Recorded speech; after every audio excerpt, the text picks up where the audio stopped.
இந்திய அரசாங்கமே தமிழ்நாட்டில் வெற்றி பெற்று 108 இடத்திற்கு வந்தவரை ஆட்சி அமைக்க வைக்காமல் இவ்வளவு நாள் காலம் தாமதம் படுத்துவது நல்லதல்ல.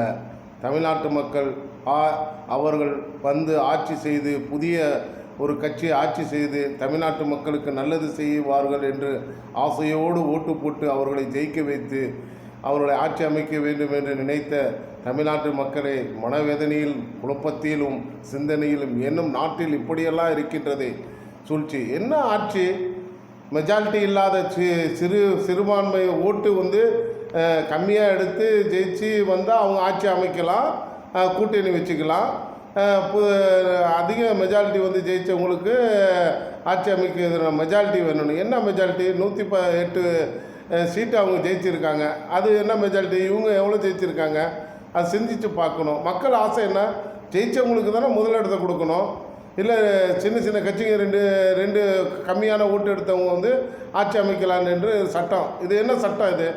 எங்களுக்கு நாங்களாம் இப்போ புதுசுப்பா, நாங்களாம் 75 வருஷம் சுதந்திரம் வாங்கி 75 வருஷம் ஆகுது. இதெல்லாம் எங்களுக்கெல்லாம் ஒரு புதுசாக தெரியுது. ஒரு மாற்றத்தை கொண்டு வாங்க, சட்டத்தை மாற்றுங்க. யார் ஜெயிச்சிருக்காங்களோ அவங்களுக்கு ஆட்சி கொடுங்க. ஏன் மக்களை வந்து இவ்வளோ குழப்பம் கொடுக்குறீங்க? எவ்வளோ பிரச்சனைகள் நடந்துகிட்ருக்கு தமிழ்நாட்டில். எங்கெங்கே என்ன நடக்குது? நிம்மதியாக வாழ முடியுதா எங்களால்? எங்கே போனாலும் பயந்து வாழ வேண்டியிருக்கு. கரை வெட்டியை பார்த்தாலே எங்களுக்கு பயமாக இருக்குது. அவ்வளோ பயம் வருது. கட்சியார்கிட்ட நாங்கள் பேசுகிறதே மனசு வர மாட்டேங்குது. இப்போ ஒரு புதுசாக ஒரு கட்சி வந்திருக்காங்க, அவங்க நல்லது செய்கிறேன்னு சொல்லியிருக்காங்க. அவங்களுக்கு ஆட்சி அமைக்கிறதுக்கு கொடுத்தா என்ன? இந்தியாவில் ஒரு மாற்றம் வந்தால் என்ன? உலகத்தில் ஒரு மாற்றம் வந்தால் என்ன? ஏன் நல்லது செஞ்சால் என்ன? நீங்கள் ஏன் இப்படி போட்டு மக்களை போட்டு கொல்றீங்க? நீங்கள் ஏன் மக்களை போட்டு துன்படுத்துறீங்க? சொல்ல வாய் இல்லாமல் தவிக்கிறாங்க மக்கள். அதனால் இது வந்து உடனே வந்து மேல் அதிகாரிகள், ஐபிஎஸ், ஐஏஎஸ், பெரிய அதிகாரிகள், அரசாங்க அதிகாரிகள் எல்லாம் கலந்து ஆலோசனை பண்ணி ஒரு நல்ல சட்டத்தை கொண்டு வந்து மக்களுக்கு ஒரு நல்ல வழியை காட்டுங்க. உங்களை கையெடுத்து கும்பிட்றேன்.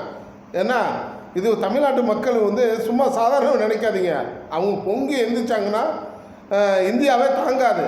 ஏன்னா இந்தியாவில் சூழ்ச்சிகள் எல்லாம் நடக்குது. தமிழன்னா யாருன்னு உங்களுக்கு தெரியும். தமிழன் என்னமே நேர்மையாக இருப்பான், பொய் பேச தெரியும். தமிழெல்லாம் யாரையும் ஏமாற்றி வாழ்கிறதுக்கு தமிழனுக்கு பிடிக்காது. நேர்மையாக வாழணும், நல்லவனாக இருக்கணும், 4 பேருக்கு நல்லது செய்யறது தான் தமிழன் இந்த உலகத்திலே பிறந்திருக்கான். அதனால் ஜெயித்தவங்கள ஆட்சி அமைக்க கொடுங்க, அது நல்லது. உங்களை கையெடுத்து கும்பிட்றேன்.